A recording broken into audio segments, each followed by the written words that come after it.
Bonjour à tous, on se retrouve sur la chaîne Basket Session Rivers pour un nouveau CQFR. Si vous êtes sur YouTube, pardon, vous voyez peut-être que j'ai mes grosses lunettes, que j'ai pas de light, mes yeux sont éclatés, j'ai un petit problème aux yeux, mais pour une fois, j'ai décidé de pas faire de load management. Les playoffs arrivent, donc il y avait 14 matchs en plus shy, donc pour le coup, on n'a Ouais. pas du tout été load managé. Ça n'a pas blagué. Cette nuit, je vais te laisser la parole. Quel match retient ton attention en premier? De quoi tu veux parler? C'est difficile de retenir un match, bon déjà parce qu'il y en avait 14, mais aussi parce que tu as plusieurs intrigues de part et d'autre. Donc c'est plutôt par catégorie. Tu as la deuxième place à l'Est, tout ce qui est entre la deuxième et la même huitième, on peut aller jusque-là, hein. Ah bah, le truc marquant, parce qu'il fait un peu flipper si tu es fan des Bucks, c'est la blessure de Giannis Antetokounmpo. Bah, on peut commencer par le match des Bucks. Du coup, Ouais, Milwaukee a battu Boston 104-91. Victoire que j'avais tu annoncée, hein. l'avais, tu l'avais annoncé dans J'avais Late dit, Session hier. j'étais quasiment persuadé que Boston n'allait pas jouer ce match à fond ou que Milwaukee, en tout cas, allait se réveiller. Un ajustement payant, quand même, de Doc Rivers, il faut le signaler. Hmm. Il a fait rentrer Patrick Beverley dans le 5 majeur, 20 points, 10 rebonds. Donc, il y a une victoire des Bucks qui se relance et une victoire intéressante. Par contre, effectivement, t'as pas envie d'être joyeux après ce match du côté Hmm. de Milwaukee parce que Yanis s'est blessé, blessure sans contact. Donc toujours très inquiétant. Il était en train de courir, puis d'un coup, il s'est attrapé la jambe, il s'est mis au sol. Pour l'instant, on parle d'entorse du mollet, d'un muscle du mollet, mais il va quand même y avoir des tests faits sur son tendon d'Achille, sur sa jambe. Si c'est ne serait-ce que l'entorse du mollet, Lillard, ça lui avait fait rater 10 jours. Il était revenu un peu tôt, il avait manqué 2 semaines de plus. Une année, il s'était blessé au même muscle, un des muscles du mollet. Donc effectivement, là, on est à une semaine des playoffs. Yanis, il est solide. Il était revenu lors de l'année du titre. Il était revenu d'une hyperextension du genou très rapidement. Mais Hmm. là, effectivement, il y a un peu l'inquiétude autour de Yanis Antetokounmpo parce que franchement, sans lui, cette équipe des Bucks, Voilà, bah, c'est ça. c'est plus. Enfin, c'est. Mais si y en a un qui peut revenir d'une blessure un peu dérangeante comme ça, c'est bien Yanis. On l'a vu sur plusieurs saisons, même jouer avec des blessures et son niveau, on n'était pas hyper impacté. Mais là, ça peut être deux choses différentes. Si c'est le mollet, bah, tu te dis, bon, il va y arriver, il va revenir. Si c'est sur le premier tour, peut-être qu'ils vont pouvoir passer même sans lui, en admettant qu'il ne le joue pas, hein. On est encore dans le flou. Si c'est le tendon d'Achille, voilà, on parle de trucs beaucoup, beaucoup plus graves. Donc on va espérer que ça le fasse. Mais c'était bizarre, ce troisième carton, il se met à se tenir la jambe comme ça d'un coup et ça gâche clairement la victoire des Bucks dans un match qui était bizarre, hein. Tu sais, tout le monde parlait de cette fameuse volonté des arbitres ou des consignes des arbitres d'arrêter de limiter le nombre de points dans les matchs en sifflant moins de fautes. Là, on a le premier match de l'histoire où il y a zéro lancer franc pour une équipe, en l'occurrence Boston, et même Milwaukee n'en a eu que deux. Donc, assez invraisemblable. C'est vrai que deux lancers, c'est improbable. Zéro du côté. Bon, les Celtics, on peut faire le gimmick. Bah, en même temps, ils vont jamais au cercle, même si c'est pas tout à fait vrai. Je suis vraiment pas convaincu que Boston est venu pour essayer de gagner ce match. Les Bucks aussi, pour le coup, jouent bien contre les bonnes équipes. On l'a déjà vu. Les Bucks aussi sont. Je répète cette stat, hein, mais Middleton, Yanis et Lillard ensemble, ils n'ont joué que 5 fois au cours des 30 derniers matchs. Et sur ces 5, il y en a un où c'est Yanis qui sort et l'autre, je me demande s'il n'y a pas un match où Middleton sort. Hmm. C'est quand il se casse la dent. Ouais, Euh, voilà, mais quand les trois sont là, c'est pas la même équipe de Milwaukee et c'est tout de suite une équipe beaucoup plus dangereuse. En tout cas, voilà, c'est une belle, belle victoire. On verra évidemment ce que ça donne avec Yanis. C'est de toute façon ce qui prendra le dessus. Le plus important, ça serait qu'Yanis soit en bonne santé. C'est plus important qu'une victoire contre Boston ou contre n'importe quelle autre équipe. c'est clair. En tout cas, pour l'instant, Milwaukee garde sa deuxième place. Je te propose qu'on aille complètement à l'ouest. On va Si pas tu tout de veux. suite parler. Il y a eu un gros match d'Anthony Edwards, mais c'est pas ça dont on va parler tout de suite. On peut parler du duel entre les Lakers et les Warriors. Mhm. C'est quand même un potentiel avant-goût du play-in. Victoire importante de Golden State, 134-120. Golden State qui peut encore finir devant Los Angeles. Ouais. Ça a été peu mentionné. Les Lakers sont encore que 2 matchs, un contre les Pelicans, un contre les Grizzlies. Les Warriors en ont 3. Si les Lakers ne gagnent pas les deux, il suffit que les Warriors, enfin, si les Lakers en gagnent un, faut que les Warriors en gagnent deux. Si les Lakers en gagnent deux, faut que les Warriors en gagnent trois. Et les Warriors, ils jouent les Blazers et le Jazz dans le lot. Donc, C'est tout à fait possible. On avait un peu martelé que c'était mort parce que on avait l'impression que les Lakers étaient en contrôle. Là, Anthony Davis n'a pas joué à cause de sa blessure à l'œil. Les Lakers, Anthony Davis, on voit ce que ça donne, et les Warriors ont l'air de tenter le coup, tout simplement, d'essayer d'avoir, parce que c'est important, l'avantage du terrain sur un play-in. Même si Euh, paradoxalement, ils sont bien meilleurs à l'extérieur qu'à domicile oui, cette c'est vrai, saison. Et cette là, ils ont saison, gagné à Los Angeles. c'est vrai. Mais oui, c'est pas infaisable. Là, dans ce match, ils ont pris un torrent de 3 points dans la tête, les Lakers. Ils en ont pris 26. Les Lakers n'avaient jamais pris autant de paniers à 3 points dans l'histoire de la franchise. Le début de match veut rien dire. Même Draymond Green, à un moment, il a Ah, 5 sur Draymond, il en 5. met deux, il en met deux de suite. Ouais, et Ah bah 5 puis de suite, mais j'ai 5 vu les sur deux 5 à premiers. 3 Moi, j'ai points. Ouais. regardé les premiers cartons. Ouais, et il finit à 5 sur 7. Il finit à 5 sur 7 à 3 points. Steph Curry 6 sur 6. Bon, ils ont pas eu à forcer. Même que Clay a mis plus de points que Steph Curry. Mais ouais, torrent de panier à 3 points. La défense, forcément, beaucoup moins impressionnante quand il n'y a pas Anthony Davis. Et ça fait une victoire qui va peut-être compter. On s'en rappellera peut-être au moment du play-in si cet avantage du terrain s'avère important. Ouais, en tout cas, cette année, les Lakers, parce que les Warriors, pardon, ont battu 3 fois les Lakers en 4 rencontres. Mm. Ils ont un petit ascendant psychologique. Ça, bon, pour l'instant, c'est toujours ça la fiche de play-in. On verra. Il y a toujours Sacramento. Les Warriors pourraient même passer devant les Kings, mais il faudrait que les Kings perdent tout leur match quand même. C'est Parce que possible. il leur reste 3 matchs. Je crois que dans le lot, il y a au moins une équipe mal classée. Mm. Et Sacramento a pas le tiebreaker avec Golden State. C'est 2-2, mais ils ont plus de victoires vu que dans leur division. Ils sont dans la même division. Ouais. Les Kings ont un meilleur bilan dans la division. Donc les Kings sont quand même plutôt safe par rapport à Golden State pour ce qui est en cas d'égalité. Mais ils ont quand même perdu cette nuit aussi, les Kings. Exactement, Pas contre le évident, Thunder, peut-être. alors Ouais. qu'ils avaient une vingtaine de points d'avance, mais 20 victoire points. d'OKC. Ouais, victoire d'OKC et 40 points de chez Gilgeous Alexander. Son match de retour, il a manqué 6 des 7 derniers matchs. Il revient, 40 points, et il met les choses au clair. Et OKC, du coup, reste à un match en embuscade. Bon, je pense pas. J'ai l'impression que Minnesota et Denver vont se jouer le truc jusqu'au bout, mais finalement, le Thunder n'est qu'à un match derrière. Et domine les Kings.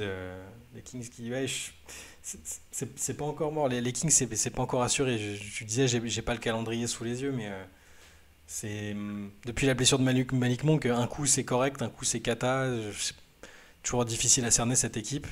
Il y a eu Le la fin prochain de. match est contre les Pelicans en plus. Ah ouais, Prochain match assez difficile. tu vois.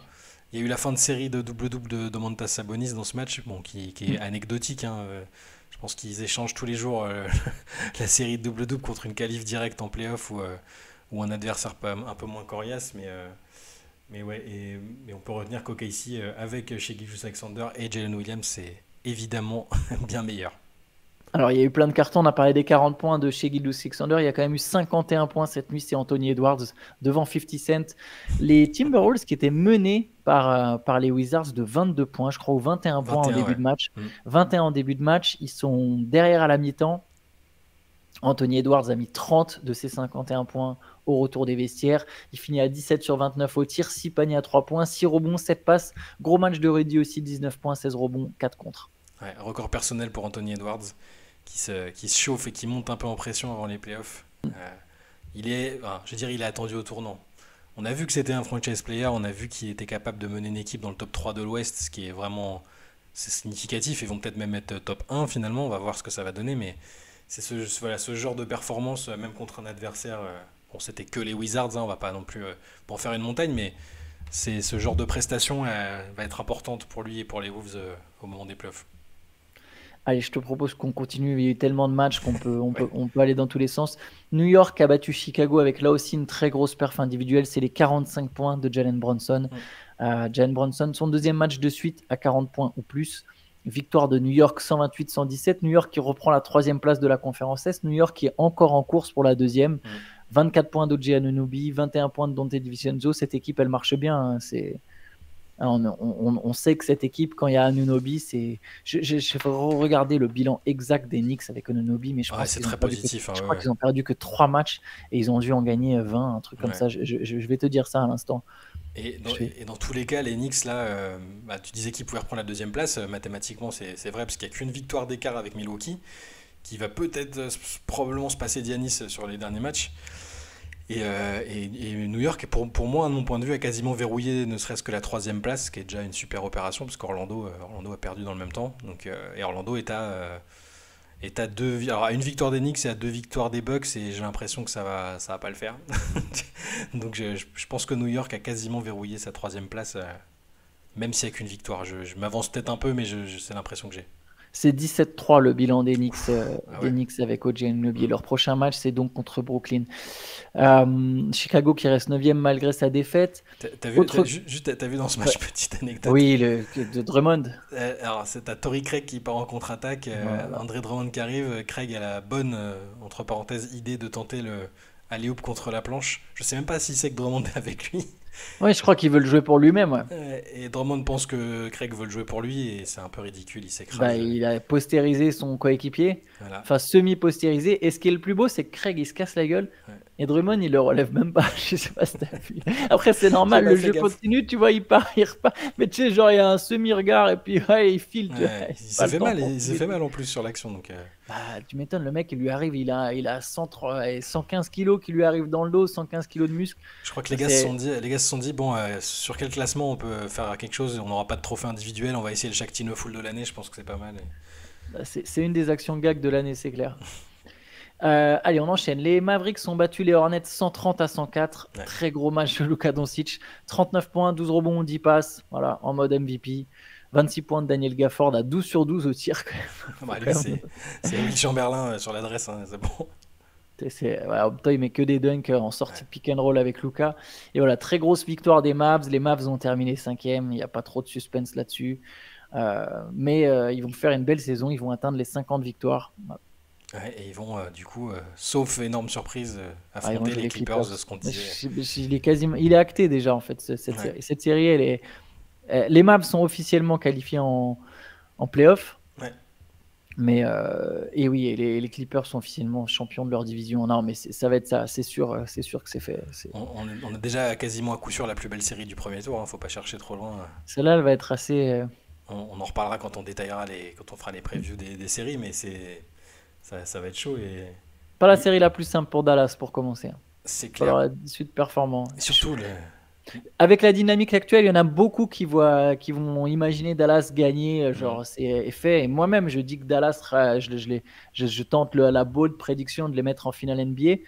Je pense que c'est une série très, très, très, très, très difficile pour Dallas. Il ne faut vraiment pas sous-estimer les Clippers. Ils ont de quoi envoyer. C'est une des rares équipes, c'est peut-être la seule équipe à l'Ouest qui a suffisamment de personnel pour défendre à la fois sur Luka et sur Kyrie. Ouais. Et se permettre de switcher sur les pick and roll. Attention à pas enterrer les Clippers sur cette série, vraiment, vraiment, vraiment. Les Clippers qui sont capables, sans Kawhi Leonard, sans James Harden, de mettre un 36-4. Je sais pas si t'as vu le score à un moment Oui, dans le j'ai vu premier le début de carton. match. Il n'y a que Drew Banks qui avait marqué des points pour les Suns. Pour les Suns, ouais. C'est à la fois pas rassurant pour les Suns, c'est plutôt encourageant pour les Clippers. Peut-être Ouais, les parler de ce Clippers match-là. qui ont donc écrasé les Suns 105-92. Pourtant, c'est un match important pour les Suns. Hein. Ils sont toujours à la course. Eux, ils veulent éviter le play-in. Ils étaient 6e, là, ils descendent au 7e rang parce que les Pelicans ont gagné. Les Suns qui étaient avec leur Big Tree, mais ça n'a pas fonctionné. Ça se Booker, il voyait. sort 1 sur 11. Ouais. Et du coup, les Clippers qui vont chercher une belle victoire avec Westbrook qui était dans le 5. Il a fait 16 points, 15 rebonds, 15 passes. Voilà, à l'ancienne. Le Westbrook vintage, ouais. Mais ça se voyait pas trop. Tu disais que les Suns, c'était un match important pour eux, pour le play-in, tout ça, pour éviter le play-in. Ils étaient menés 36-4 et 37-10. Physiquement, ils ont. En fait, cette équipe, elle manque de qualité athlétique quand même, Phoenix. Ça manque de jus, de vitesse, d'énergie. Voilà, Kevin Durant, il est vieux. Bill, il est pas au 100% de sa santé. Enfin, il est pas. C'est pas le Bradley Bill ultra fluide qu'on a pu connaître, même s'il fait un bon match. 19 points, 7 rebonds, 5 contre. Et Booker, bon, voilà. Ça n'a jamais été le joueur le plus dominant physiquement. Et moi, je trouve que cette équipe, elle manque vraiment de qualité athlétique. Ouais. Bon, il n'y avait pas Nurkic d'ailleurs au passage pour les Suns. New Orleans, je le disais, New Orleans qui a battu Portland. Pas trop de surprise. 110-100, une victoire à l'extérieur. 31 points de Trey Murphy, 29 points de CJ McCollum, 22 points de Zion Williamson. À eux trois, ils ont mis quasiment tous les points. Et victoire de New Orleans qui reprend donc la 6e place. Ouais. Et, les Pelicans, toujours. Cette sixième place, ça va se jouer jusqu'à la dernière minute. Et les Suns ne sont pas très rassurants dans cette optique-là. Les Pelicans sont. Moi, tant qu'il y a Zion, j'ai l'impression que ça va bien se passer et ils sont capables de s'accrocher à cette sixième Capable place. du meilleur comme du pire, les Pelicans. Ouais, c'est ça. C'est vraiment... C'est pour ça qu'en playoff, c'est le genre d'équipe poil à gratter que tu sais pas comment prendre. Ils peuvent très bien te faire un upset au premier tour ou au contraire se louper totalement. Mais là, non, là c'est passé. C'est bon, c'était que Portland, c'était que les Blazers qui sont en roue libre. Il y a Scoot qui a fait 15 passes, 19 Ouais, points, 15 19 points, passes. 15 passes, il finit bien la saison, hein, Scoot Ouais, Anderson, hein. Ça fait plusieurs matchs de suite qu'il est à qu'il est à plus de 15 points. ouais. Allez, je vais me te dire sa série exacte sur les matchs à plus de 10 points. Donc, ce qui n'était pas gagné au début de la Hmm. saison. 1, 2, 3, 4, 5, 6, 7, 8, 9, 10, 11, 12, 13, 14. 14 matchs de suite à plus de 10 points pour Scoot. Et dans le lot, il y a 3 matchs à plus de 10 passes. Ouais, c'est bien. Après, il y a en tout et pour tout 2 victoires des Blazers. Mais, C'est ça. et 30. Et 8 turnovers pour Scoot au passage, hein. Ah mince, on m'avait perdu ma Ouais, c'est connexion bon, internet. on t'a retrouvé tout de suite. Ok, Ça a juste sauté. je disais qu'il y avait 30 points et 13 rebonds de Dominaton. Ouais, le fameux. Et ouais, tu disais, je sais pas si tu l'avais dit pendant la petite coupure, mais ouais, Ryan Rupert titulaire encore. Ouais. 6 points, 4 rebonds, 4 passes Voilà. pour Ryan Rupert. Mm. Quel match on n'a pas parlé? Philadelphie a gagné sa 6e victoire de suite. Ils jouaient Ouais. les Pistons, 120, 102, 37 points, 11 rebonds, 8 passes, 3 passes, 8 passes, 3 interceptions de contre, pardon, j'ai du mal à lire le box score, de Joel Embiid. Il y a eu un bon Evan Fournier en face, 21 points en sortie de banc, mais victoire des Sixers, 6e de suite. Les Sixers qui continuent de mettre la pression pour essayer de finir justement 6e, même si là, il y a quand même un écart avec les Pacers qui ont aussi gagné. Mais les Sixers, a priori, sont bien partis pour au moins finir 7e et avoir l'avantage du terrain contre le Heat en Contre cas les Heat, ouais. de play-in. Ce sera un Ça, sacré match de play-in. ouais, ça va être chaud. Et puis bon, là, on voit qu'Embiid est bien managé physiquement. Il a pas joué le match précédent. Là, il arrive, il claque 37 points. Voilà, ça va être chaud. Miami en plus là a perdu quelques plumes physiques avec une double prolongation contre Atlanta, Atlanta. contre Ouais. Atlanta. Et ouais, Philadelphie aura, enfin, j'ai pas le calendrier sous les yeux, mais peut-être l'avantage du terrain, Leur effectivement. prochain match, c'est contre Orlando. Ils reçoivent Orlando, donc Hmm, il y aura quand même un beau choc. ouais, Miami, tu l'as dit, Miami a battu Atlanta après 2 prolongations. ouais, Victoire 117-111. Les Floridiens qui ont mis 18 paniers à 3 points, c'est souvent la différence. Ils avaient bien commencé le premier quart-temps. Moi, j'ai regardé le premier quart-temps, j'ai hmm, pas regardé ensuite. 25 points, 8 rebonds, 9 passes de Jimmy Butler, 23 points de Nikola Jovic qui était très bon dans le premier quart-temps, 33 points de Tyler Hero qui était aussi très bon dans le premier c'est quart-temps. lui qui a été décisif, hein, parce que outre les 33 points, sur la deuxième prolongation, il met les premiers points, il met les 4 premiers points de la prolongue et ils prennent le large. Il est il est en train de bien revenir et Miami a vraiment, vraiment besoin de lui. 29 points, 13 rebonds, 13 passes de Dejounte Murray, mais à 12 sur 31. Et tu vois, je savais pas qu'il avait pris 31 tirs. Mon constat sur les premiers cartons, j'avais pas regardé le box score avant de mettre le match, que j'ai mis en différé un peu ce matin. Du coup, j'ai regardé le premier carton. Je trouvais que Murray, il prend des tirs dégueulasses. Après, je regarde pas assez les Hawks Mm. pour vraiment juger. Il faudrait que je me fasse une session de rattrapage avant les playoffs. Mais je trouve vraiment qu'il y a une sélection de tirs terrible. Mm. Et c'est marrant, quand il y avait les rumeurs de Murray aux Spurs, j'aimais pas trop, mais je les ai pas le dire haut et fort. Ouais, Et alors voilà, c'est qu'un match, donc je vais pas faire un jugement définitif, mais si il joue tout le temps comme je l'ai vu là dans le premier quart-temps, et il est fort, hein, c'est pas le problème, mm. hein, c'est juste sa sélection de tir. Ben, je me dis non, c'est pas le bon fit avec Wembanyama, honnêtement. Même s'il est dynamique, il est explosif, mais Ouais, j'ai bon, l'impression ça de toute reste façon un ça. fantasme Oui, de voilà. truc de ah voilà, il a joué aux Spurs, on le fait revenir, il s'entend bien avec Pop, les Spurs ont besoin d'un meneur, mais il a pas ce côté, il lâche 13 passes, mais il a pas ce côté mec qui organise le jeu, hein, pas du tout. Non, non, pas, en tout cas pas, non, pas dans cette configuration-là, c'est sûr. Et je pense effectivement que c'est les rumeurs, bon, elles avaient pas un énorme fondement. C'est pas, je suis pas sûr que ce soit le meneur que les Spurs viseront à l'avenir.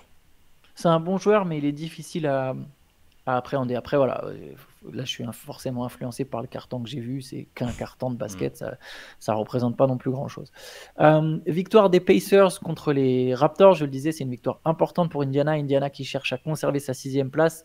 30 points de Tyrese Haliburton, 5 rebonds, 5 passes et une victoire contre Toronto. Bon, Toronto est un peu en roue libre, mais il y avait quand même R.J. Barrett, il y avait Kelly Olynyk.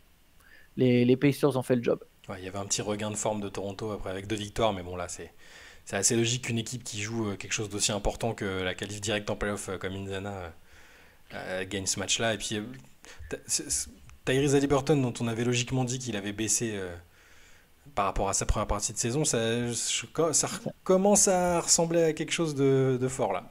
D'ailleurs, Je disais la 6e place, mais Indiana joue son prochain match contre Cleveland. Et Ouf. si Indiana gagne ce match, Indiana passe 5e.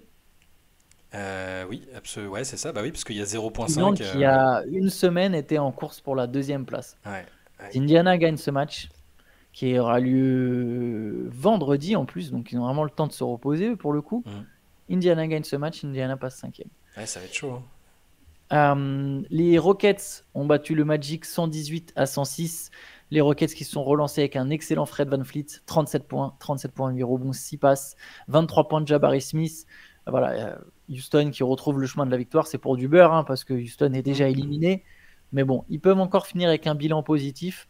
Et Orlando a raté une occasion de rester dans la course à la 2e J'ai place. l'impression que Udoka, il n'y a pas trop de matchs pour du beurre avec lui. Tu vois un peu juste, tu vois sa tête quand il coach, tu as l'impression que même s'ils étaient 15e et qu'il y avait zéro en jeu, il mettra la meilleure équipe possible et tu as l'impression qu'il va les booster. Mais ouais, bah là, il y a eu le plus gros match offensif de la saison de Fred VanVleet, à mon grand désarroi, qui a fait son meilleur match et Orlando qui a chuté. Houston restait sur 5 défaites de suite quand même, donc j'étais un peu Ouais. déçu. Je pensais que le Magic arriverait à le faire, mais c'est bon, c'est pas facile. T'as une équipe jeune sans Franz Wagner sur la fin de saison. C'est des enjeux dont ils n'ont pas l'habitude. C'est pas facile.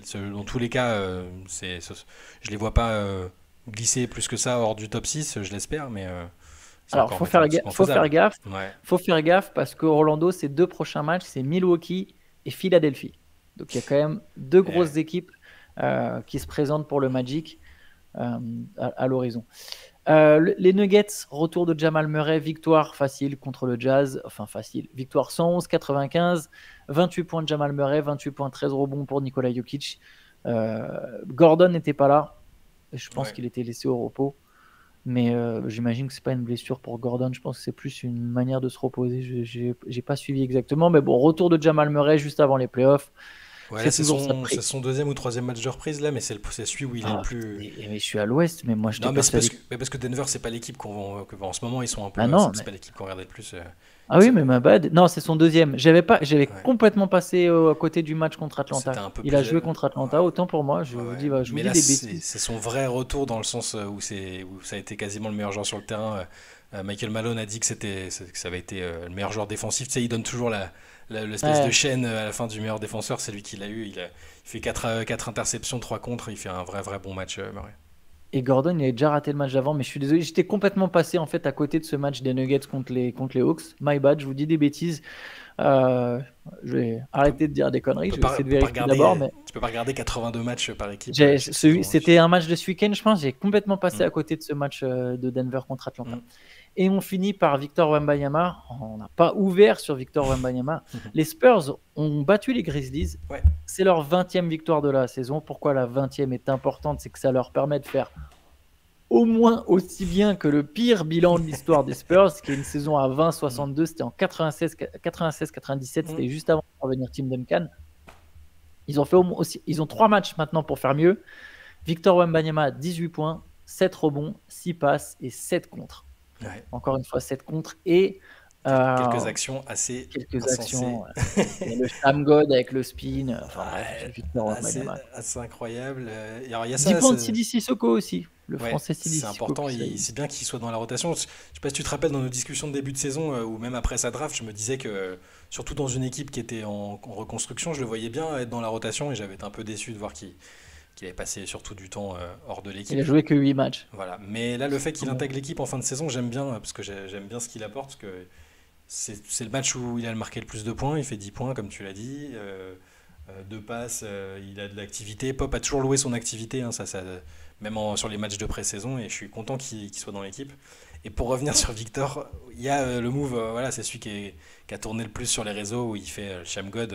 Il avait déjà fait un plus tôt dans la saison, hein, devant Rudy Gobert notamment, et qui était un peu moins fluide peut-être que celui-là, quoique ça se discute. Mais donc il y a ce Là, c'est move, l'enchaînement avec le spin, quoi. ouais, voilà, là il y a ce move-là avec l'enchaînement qui est beau. Et dans le match, il y a au moins, je sais pas, il faudrait demander à Benjamin qui a fait le résumé du match, mais il y a 2 ou 3 séquences où les mecs en face ils sont à 3 contre 1 Ouais, non, mais et il se bat et du coup il est là, il fait des espèces de grands gestes genre hey je suis là et les mecs ils fuient le cercle et ils reviennent en arrière.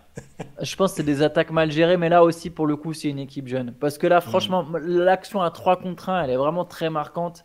Et c'est une attaque très mal gérée. Après, oui, Mais tu sais, c'est c'est une le arme fear de factor. dissuasion massive, Voilà, hein, c'est le fear mais factor un peu. C'est genre, oh non, mais alors le fait qu'il soit jeune peut expliquer ça. Peut-être qu'une équipe de vétérans aurait dit, on s'en fout, on crée le ah, non, mais décalage et là, c'est bon. Mais juste exactement. voilà, le fear factor, oh non, il est là, bon, allez, on repart en arrière. Je sais plus qui disait après le match. Euh, Puis même si tu veux prendre un tir lointain, un 3 points, en ouais, fait, ils pouvaient beaucoup mieux le prendre, les Grizzlies. Il y je, en a un qui finit par une tentative à 3 je points, sais mais plus je sais plus quel joueur de Memphis après le match dit que ouais, bah, qu'il a jamais vu ça et qu'en plus il parle du fait que Victor il parle aussi maintenant pendant les matchs. ah bah, tu m'étonnes, Une espèce ils doivent de, savoir qu'il est dans leur tête, hein. une espèce de trash talk, mais je sais plus les mots qu'il a Comme, utilisés. comme, comme. C'est ça, non, c'est ça un peu, genre il leur dit bah venez. Donc c'est assez amusant de le Ah, voir déjà être intimidant comme ça. ah, mais c'est une muraille. Hmm. Enfin, il a un impact défensif énorme. Il y a rien à dire. Ouais. Et de toute façon, il finit super bien la saison et l'an 2 s'annonce assez incroyable. Ouais. Chai, on a réussi à faire le tour de ces Ouh. 4 matchs. Alors, on est allé vite, évidemment, Hmm. sur plusieurs rencontres. Mais voilà pour la nuit NBA. On se retrouve évidemment demain pour un autre CQFR où là, il y aura combien de matchs au programme? Je crois que toutes les nuits, maintenant, c'est pareil. Un, Zéro, deux, zéro, ce serait bien, hein, mais 8, 9, 8 ou 9. 8 ou 9, j'ai peut-être ouais. mal compté, mais voilà. Il y a un paquet de matchs. On débriefera du coup tout ça ensemble demain et il y aura un autre match de Victor contre le Thunder d'ailleurs. Yes. Allez, bonne journée à Allez, tous. bonne journée, ciao.